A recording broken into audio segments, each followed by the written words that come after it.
আপনারা দেখছেন পূর্বাঞ্চল প্রতিদিন, সঙ্গে রয়েছি আমি শবনম। রাজ্যের এবং বহিরাজ্যের বিভিন্ন সংবাদ নিয়ে শুরু করছি সব খবর সংক্ষেপে। কাছাড় জেলার সোনাই বাজারঘাটের অ্যাপ্রোচ রোড এবং নদী ঘাটের কাজের উদ্বোধন করলেন Sonai circle officer doctor Dipankar Nath. জানা গেছে 15th অর্থ কমিশনের 2021-22 অর্থ বছরের তহবিলের অধীনে 4 লক্ষের কাজের আনুষ্ঠানিক উদ্বোধন করলেন সার্কেল অফিসার নাথ। এছাড়া অনুষ্ঠানে উপস্থিত ছিলেন পুরসভার ভাইস চেয়ারম্যান শাহরুল আলম শেখ, পুরো চেয়ারম্যান প্রতিনিধি সুবিনয় দাস, পুর কমিশনার আজাদ হোসেন লস্কর, খিজির আহমেদ চৌধুরী, নিবুল ইসলাম লস্কর, পুরসভার বড়বাবু মামুন মজুমদার, সিপিও ইব্রাহিম লস্কর প্রমুখ। আজকে এই যে কাজের উদ্ঘাটন করা হলো, এই সোনাই বাজারঘাট আমাদের সোনাই যদিও টাউন এরিয়া 7 নম্বর ওয়ার্ড যেটা পড়েছে, এখানে যোগাযোগের ব্যবস্থা টাউনের ভিতরে হলে যোগাযোগের ব্যবস্থা অনেক পিছিয়ে পড়া ছিল। আজকে আমাদের নতুন বডি বসার পরে আমাদের শিরোরানী দাস মহাশয়া এবং ভাইস চেয়ারম্যান শাহরুল আলম সাহেবের নেতৃত্বে এই বডির তৎপরতায়, বিশেষ করে ভাইস চেয়ারম্যানের তৎপরতায় আজকে যে ফান্ডের এই যে শিলান্যাস করলাম, এটার পার্টিকুলার কোনো স্কিম নাই, এটা অন্য স্কিমের ইন্টারেস্টের ফান্ড থেকে মানে উদ্যোগ নিয়ে, যেখানে এই যে এস্টিমেট এটা 4 লাখ টাকার এস্টিমেট, কিন্তু খরচ হয়েছে প্রায় 6 লাখ টাকা করে আজকে এই সুযোগ করে দেওয়ার জন্য আর কি আমরা খুব খুশি এবং আনন্দিত। নিশ্চয় এই 7 নম্বর ওয়ার্ডের জনগণ বাজারে আসতে অনেক সুবিধা হবে, এই সুবিধা তারা উপভোগ করবে, এই জন্য আমরা খুশি থাকব। মানে এই ঘাট থেকে উঠে বাজারে আসার জন্য মানুষের অনেক অসুবিধা হতো। আজকে যে অত বড় একটা কাজ করে দিয়েছেন ভাইস চেয়ারম্যান, এই জন্য আমরা মিউনিসিপ্যালিটির পক্ষ থেকেও আমরা এই শাহরুল আলম শেখ মহাশয়কে ধন্যবাদ জ্ঞাপন করছি। নির্বাচনী প্রচারে কুমারঘাটে উত্তরপ্রদেশের মুখ্যমন্ত্রী যোগী আদিত্যনাথ বিজেপি প্রার্থী যুবনেতা সুধাংশু দাসের সমর্থনে ঊনকোটি ত্রিপুরার ফটিকরায় সারা জাগানো সমাবেশে অংশ নিলেন উত্তরপ্রদেশের মুখ্যমন্ত্রী যোগী আদিত্যনাথ। এদিন ফটিকরায়ের গোকুলনগর স্কুল মাঠে নির্বাচনী সভার আয়োজন করে বিজেপির ফটিকরায় মণ্ডল। সেখানে এলাকার প্রার্থী তথা 2018 সালে জয়ী বিধায়ক সুধাংশু দাসের সমর্থনে ভাষণ রাখেন যোগী। তিনি বলেন, দেশের মোদী সরকার মানুষের কল্যাণে কাজ করে চলেছে। রাস্তাঘাট, সরকারি ঘর থেকে কোভিডের সময়কালে বিনামূল্যে রেশন সমস্ত কিছুই দিয়েছে বিজেপি সরকার। ত্রিপুরায় বিজেপির শাসন রয়েছে বলে ডাবল ইঞ্জিনের সুফল ত্রিপুরার মানুষের ঘরে পৌঁছে যাচ্ছে বলে দাবি করেন যোগী আদিত্যনাথ। এদিন জনসভায় প্রার্থী সুধাংশু দাসের প্রশংসায় পঞ্চমুখ হন উত্তরপ্রদেশের মুখ্যমন্ত্রী। তিনি বলেন, সরকারি সমস্ত সুবিধা এলাকার মানুষের কাছে পৌঁছে দিয়েছেন সুধাংশু দাস। त्रिपुरा वासियों को एलपीजी के निःशुल्क कनेक्शन उपलब्ध हुए, 2,50,000 किसानों को प्रधानमंत्री किसान सम्मान निधि का लाभ प्राप्त हुआ। यहां के गरीबों को प्रधानमंत्री आयुष्मान भारत के अंदर 5 लाख रुपए की स्वास्थ्य बीमा का कवर प्राप्त हुआ। और तो और कोरोना महामारी के दौरान फ्री में टेस्ट, फ्री में उपचार, फ्री में वैक्सीन भी। और डबल इंजन की सरकार है तो डबल इंजन की सरकार ने फ्री में राशन भी प्रत्येक व्यक्ति को उपलब्ध कराने का काम किया, खाद्यान्न भी फ्री में उपलब्ध कराने का कार्य किया। भाइयों बहनों, अगर कांग्रेस या सीपीएम की सरकार होती, उपचार भी नहीं होता, टेस्ट भी नहीं होता, खाद्यान्न कांग्रेस या फिर सीपीएम के गुंडे खा जाते, गरीबों का आवास हड़प लेते। ये जो हाईवे, रेलवे, एयरपोर्ट, ये सभी बन पा रहे हैं। इसलिए बन पा रहे हैं क्योंकि प्रधानमंत्री मोदी जी की निगरानी में डबल इंजन की सरकार त्रिपुरा के अंदर कार्य कर रही है, तब इसका लाभ यहां पर विकास के रूप में देखने को मिल रहा है। বিজেপি সংখ্যালঘু মোর্চার অসম প্রদেশ কমিটির উদ্দেশ্যে বর্তমান রাজ্য সরকারের আমলে সরকারি চাকরি পাওয়া যুবক যুবতী এবং তাদের পরিবারের সম্বর্ধনা জানানো শুরু হয়েছে। কাছাড় জেলায় এই কর্মসূচি শুরু করলেন সংখ্যালঘু বিভাগের কর্মকর্তারা। এদিন সোনাইয়ে বর্তমান সরকারের আমলে বিনা অর্থে যোগ্যতার বিনিময়ে চাকরি পাওয়া কয়েকটি পরিবারকে বাড়ি বাড়ি গিয়ে সংবর্ধনা জানানো হয়। সংখ্যালঘু মোর্চার অসম প্রদেশ কমিটির সম্পাদক ইকবাল আহমেদ মজুমদারের নেতৃত্বে সংখ্যালঘু মোর্চার উপস্থিত ছিলেন জেলা কমিটির সভাপতি নজরুল ইসলাম লস্কর, সম্পাদক ময়না মিয়া লস্কর, আতাউর রহমান লস্কর, পশ্চিম সুনাই মণ্ডল সভাপতি মহিম উদ্দিন লস্কর প্রমুখ। মুখ্যমন্ত্রী ডক্টর হেমন্ত বিশ্ব শর্মার নেতৃত্বে আমাদের বিগত দিনে যেগুলো অ্যাপয়েন্টমেন্ট হয়েছে বা মেডিকেল ইঞ্জিনিয়ারিং কলেজে নাম ভর্তি যারা পেয়েছে বিনা পয়সায়, কোনো 1 টাকাও কাউকে ঘুষ দিতে হয়নি। তো সেই উদ্দেশ্যে আমরা সংখ্যালঘু মোর্চা আমরা প্রত্যেক ঘরে ঘরে গিয়ে ওনাদেরকে আমরা সংবর্ধনা জানাচ্ছি। যদি ক্যান্ডিডেটকে না পাই তাহলে ওনার ক্যান্ডিডেটের অভিভাবকদেরকে আমরা সংবর্ধনা জানাচ্ছি। সেই উদ্দেশ্যে আজকে মনিরুদ্দিন লস্কর সাহেবের ঘরে আমাদের আসা হয়। ওনার ছেলে উজ্জ্বল জ্যোতি লস্কর, উনি বিএসসি ম্যাথমেটিক্স অনার্স, উনি আসাম পুলিশে চাকরি পেয়েছেন। উনি, আমি শুনতে পেরেছি, উনি এনসিসি বেস্ট ক্যাডেট হিসাবেও একবার পুরস্কৃত হয়েছেন। আমাদের মাননীয় মন্ত্রী পরিমল শুক্লবৈদ্য মহাশয় ডিএসএ মাঠে শিলচর ওনাকে সংবর্ধনা দিয়েছিলেন। তো একজন ভালো এনসিসি ক্যাডেট এবং ভালো ছাত্র হিসাবে উনি বিনা পয়সায় আমাদের সরকারের আমলে উনি চাকরি পেয়েছেন। সেজন্য ওনার পিতার সঙ্গে প্রায় 15 মিনিট থেকে আমরা কথা বলছি। উনি ও চাকরি পেয়েছে, ওর নিজস্ব যেটুকু পরিশ্রম সেই পরিশ্রমটুকু করেছে এবং বাকিটুকু যে আসাম গভর্নমেন্ট যেভাবে চাকরি দিয়েছে বিনা ঘুষে বিনা টাকায় জেনুইনলি যেভাবে চাকরি হয় সেইভাবে চাকরি দিয়েছে। সেই চাকরি প্রাপ্তির জন্য এবং চাকরি আমার ছেলে যেভাবে পেয়েছে আরও অনেক ছেলে আমি দেখেছি, অনেক গরিব মানুষের ছেলে এই পিরিয়ডে অনেক চাকরি পেয়েছে বিনা পয়সায় বিভিন্ন ডিপার্টমেন্টে, not only Assam police, education, health, বিভিন্ন দিক দিয়ে চাকরি পেয়েছে। আমার আশেপাশে অনেক গরিব ছেলে পেয়েছে আসাম পুলিশে আমি দেখেছি।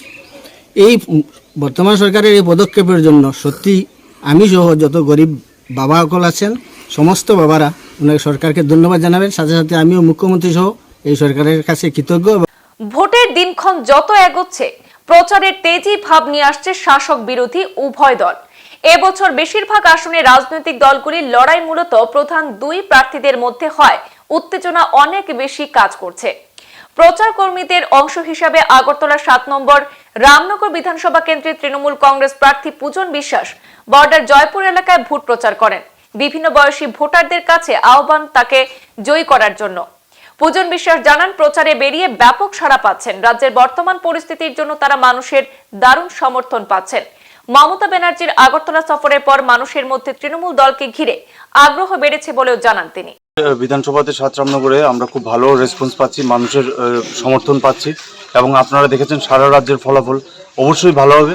কারণ গতকালকে মমতা ব্যানার্জি আমাদের নেত্রী, পশ্চিমবঙ্গের মাননীয় মুখ্যমন্ত্রী, উনি এসছেন এবং পায়ে হেঁটে পুরো আগরতলা শহরে উনি হেঁটেছেন, পরিক্রমা করেছেন, 7 রামনগর বিধানসভা পরিক্রমা করেছেন এবং উপচে পড়া ভিড়, মানুষের জনঢল, মানুষের যে মমতা ব্যানার্জির প্রতি যে সমর্থন, ওনাকে দেখার জন্য, ওনাকে একবার ছুঁয়ে দেখার জন্য, সেটা উপলব্ধি করতে পেরেছি আমরা। এবং অবশ্যই মমতা ব্যানার্জি আসার পর আমাদের যে সমর্থনটা ছিল সেটা আরও অনেক বেড়ে গেছে। এবং 7 রামনগর বিধানসভাতে গত 5 বছর ধরে, এর আগে 25 বছর সিপিএমের শাসন ছিল, সরকার ছিল এবং গত 5 বছরে সিপিএমকে পাল্টানোর জন্য, দুর্নীতি মুক্ত হওয়ার জন্য, ভয়ভীতির থেকে মুক্ত হওয়ার জন্য মানুষ দিয়েছিল বিজেপিকে ভোট। এবং 5 বছরে বিজেপি এই যে আমরা যেখানে ঘুরছি পুরো গ্রামের ওপরে যেভাবে অত্যাচার করেছে, ছেলেদেরকে মারধর করেছে, বাড়ির মহিলাদেরকে মারধর করেছে বিজেপির গুন্ডা বাহিনীরা, সেগুলো দেখে মানুষ কোনো মতেই বিজেপিকে আর সমর্থন করবেন না।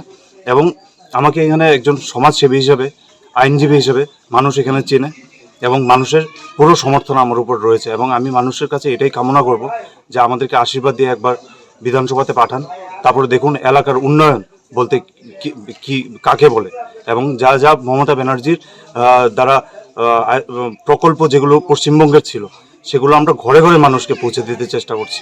বরাক ভ্যালি মিডিয়া সুপার অ্যাসোসিয়েশনের ব্যবস্থাপনায় সাংবাদিক, চিত্র সাংবাদিক, ভিডিও সাংবাদিক এবং সংবাদকর্মীদের মধ্যে ৫ম 9A-সাইড ক্রিকেট টুর্নামেন্ট 2023 প্রতিযোগিতার আয়োজন করা হয়েছে। শিলচরের সাংবাদিক বৈঠকে মিডিয়া সুপারের পক্ষে আহ্বায়ক উত্তম সি, গৌতম তালুকদার, রানু দত্ত, বিশ্বজিৎ আচার্য, দেবদুলাল মালাকারও এই কথা জানিয়েছেন। তারা জানান, আগামী 10, 11 এবং 12 ফেব্রুয়ারি শিলচর ইটখোলা খেলার মাঠে টুর্নামেন্ট অনুষ্ঠিত হবে। শুক্রবার 10 ফেব্রুয়ারি সকাল 9টায় পতাকা উত্তোলনের মধ্য দিয়ে টুর্নামেন্ট শুরু হবে। অনুষ্ঠানে অতিথি বরণ সহ সংক্ষিপ্ত সাংস্কৃতিক অনুষ্ঠান রয়েছে। প্রতি বছরের মতো এবছরও আমরা মিডিয়া সুপার বরাগুলি অ্যাসোসিয়েশনের পক্ষ থেকে আমরা 9A ক্রিকেট টুর্নামেন্ট প্রতিযোগিতা আয়োজন করেছি। আগামী 10, 11, 12 ফেব্রুয়ারি ইটখোলার খেলার ময়দানে মানে আমরা আমাদের ক্রিকেট ম্যাচটা অনুষ্ঠিত হবে। এখন পর্যন্ত আমাদের বিভিন্ন থেকে আপনার 6টা দল এখন পর্যন্ত মানে আমাদের সঙ্গে যোগাযোগ করেছেন, আরও বাড়তে পারে। আগামী 10 তারিখ যখন শুক্রবার সকাল 9টা থেকে আমাদের অনুষ্ঠান শুরু হবে। প্রথমে উদ্বোধনী অনুষ্ঠান থাকবে, তারপর পতাকা উত্তোলন থাকবে, তারপর বিশিষ্টজনদের আমরা সম্বর্ধনা যাব, 2-1 জন সমাজসেবীদের। তারপর খেলা শুরু হবে। খেলা আমরা 12 ওভারের খেলা রাখছি। 12 এখন পর্যন্ত 6টা টিম রয়েছে। 6টা টিমের মধ্যে আমরা 3টা করে আমরা ভাগ করে 2টো ম্যাচ খেলতে হবে, তারপর ফাইনালে চলে যাবে। সেমিফাইনাল এখন পর্যন্ত নেই। যদি দল থাকে তাহলে আমরা বাড়াবো, আমরা সেমিফাইনালের পদ্ধতি অনুসরণ করব। এরপরে আমাদের পুরস্কার রয়েছে, আপনার প্রাইজ মানি পুরস্কার রয়েছে, চ্যাম্পিয়ন ট্রফি রয়েছে, রানার্স ট্রফি রয়েছে, man of the series, man of the match এবং অন্যান্য পুরস্কার আমরা রাখব। বিশেষ করে আমরা বাক্স মিডিয়া, কিছুদিন আগে বাক্স মিডিয়া খেলা হয়ে গেছে শিলচর সতীন্দ্রমোহন দেব স্টেডিয়ামে। সেখানে সবাই খেলেছে, কিন্তু যারা খেলতে পারেনি তাদের জন্য আমরা এটা প্রত্যেক বছর আয়োজন করে আসছি। সবাই ডিগ বলে তো সবাই খেলতে পারে না, তাই আমরা টেনিস বলের মাধ্যমে আমরা খেলাটা পরিচালনা করি, যাতে আমরা মানে মিডিয়া যারা আছে সারা বছর যারা আমরা সংবাদ সংগ্রহ করে আসি, কিন্তু আমাদের এনজয়ের জন্য মানে প্রত্যেক বছর রিল্যাক্সের জন্য আমরা এইটা খেলা আয়োজন করে আসছি। এই বছর আমাদের নিয়ে 5মবার খেলা অনুষ্ঠিত হচ্ছে। নির্বাচনী কর্মসূচির অংশ হিসেবে রাজ্যের মুখ্যমন্ত্রী অধ্যাপক ডক্টর মানিক সাহা প্রতিদিন বাড়ি বাড়ি গিয়ে জনসংযোগ কর্মসূচি জারি রেখেছেন। প্রতিদিন সকাল বিকাল 2 বেলা রুটিন করে এই কর্মসূচি করছেন তিনি। টাউন বরদোয়ালি বিধানসভা কেন্দ্রের অন্তর্গত কের চৌমুনি এলাকা থেকে শুরু করে আশপাশ এলাকার প্রতিটি বাড়িতে যান তিনি। নবীন ভোটার থেকে শুরু করে প্রবীণ ভোটার সকলের সঙ্গে কথা বলেন মুখ্যমন্ত্রী। 11 থেকে 13 ফেব্রুয়ারি পরপর 2 দিন রাজ্যে আসবেন প্রধানমন্ত্রী নরেন্দ্র মোদী। তিনি রাজ্যবাসীর উদ্দেশ্যে বার্তা দেবেন বলেও জানিয়েছেন মুখ্যমন্ত্রী ডক্টর মানিক সাহা। লাগছে, সব জায়গায় অনেক জায়গায় কভার করতে পারছিলাম না, তো এখন যখন সময় পাই সারা ত্রিপুরা দৌড়তে হচ্ছে। নিজের কেন্দ্রে তো আমি সময় দিতে পারছি, যখন সময় পাই চলে আসি। মানুষ আমাকে চিনে জানে, আর ভারতীয় জনতা পার্টির প্রতি সবসময় একটা আস্থা রয়েছে, এবং আগামী দিন আবার ভারতীয় জনতা পার্টি এখানে কোনো প্রতিষ্ঠিত হবে, তাদের চেহারা দেখেই বোঝা যায়। সারারাজ্যে কিরকম পরিস্থিতি এখন বর্তমান বিজেপি? সব জায়গায় ভালো, যেখানে যাচ্ছি উপচে পড়া ভিড় আমরা দেখতে পাচ্ছি। সমস্ত মানুষ যখনই আমাদের কেন্দ্রীয় নেতৃত্ব থেকে শুরু করে আমরা যখনই যাই, আমাদের রাজ্য নেতৃত্ব থেকে সবাই যখনই যায়, সব মানুষ চলে আসছে, শুনতে চায় কি আমরা বলতে চাই, এবং উন্নয়নে আমাদের মূল বিষয়, এবং আগামী দিন উন্নয়ন নিয়ে আমরা মানুষের কাছে। কটা সিট আশা করছেন? আমি তো আগেও বলেছি 50-র উপরে সুনামিও হতে পারে। মূলত দেশের প্রধানমন্ত্রী কবে নাগাদ আসতে পারে? 11 তারিখ আসবেন, আবার 13 তারিখ আসবেন। আগামী 11 ফেব্রুয়ারি শাহ সুফি মাওলানা আহমদ আলী রংপুরি সাহেবের বাৎসরিক ইসালে সোয়াব মাহফিল অনুষ্ঠিত হবে। অনুষ্ঠানকে ঘিরে চলছে জোরদার প্রস্তুতি। অনুষ্ঠানকে সফল করতে আয়োজক কমিটির কর্মকর্তারা বলেন, আগামী 11 ফেব্রুয়ারি শনিবার বিকাল 5টা থেকে পরদিন ভোর 5টা পর্যন্ত বাৎসরিক ইসালে সোয়াব মাহফিল বিভিন্ন কার্যসূচির মধ্য দিয়ে অনুষ্ঠিত হবে। এদিন মাহফিলের সভাপতিত্ব করবেন আলহাজ হযরত মাওলানা মহিউদ্দিন লস্কর সাহেব জাদা রংপুরি। তাছাড়া মাহফিলে বিশিষ্ট ইসলামিক বক্তারাও উপস্থিত থাকবেন। আসসালামু আলাইকুম ওয়া রাহমাতুল্লাহি ওয়া বারাকাতুহু। আজকে আমরা এখানে জমা হয়েছি এই উদ্দেশ্যে, আগামী 11 ফেব্রুয়ারি দিবাগত রাত্রি আমার বাবা ওলি কামিল শাহ সুফি হজরত মৌলানা আহমদ আলী সাহেব রংপুরি নকশবন্দি মুজাদ্দিদি রহমতুল্লাহ আলাইহির বার্ষিক ইসালে সোয়াবর এক মহফিল অনুষ্ঠিত করা হইবে। উক্ত মহফিলে বরাক উপত্যকার বিশিষ্ট উলামায়ে কেরাম ও সুফিয়ানে আজম সকল উপস্থিত থাকিয়া টান টান জাহিরি বাতনি ফৈজার দ্বারা আমরারে উপকৃত করবেন। আমরা জনসাধারণের কাছে আবেদন যে উক্ত মহফিলে প্রত্যেক তরিকতর ভাইয়েরা ও সব মুমিন মুসলমানের দাওয়াত রইল, আপনারা উপস্থিত থাকিয়া এই সওয়াবের অধিকারী। অনুষ্ঠান সূচির মধ্যে তিলাওয়াতে কুরআন,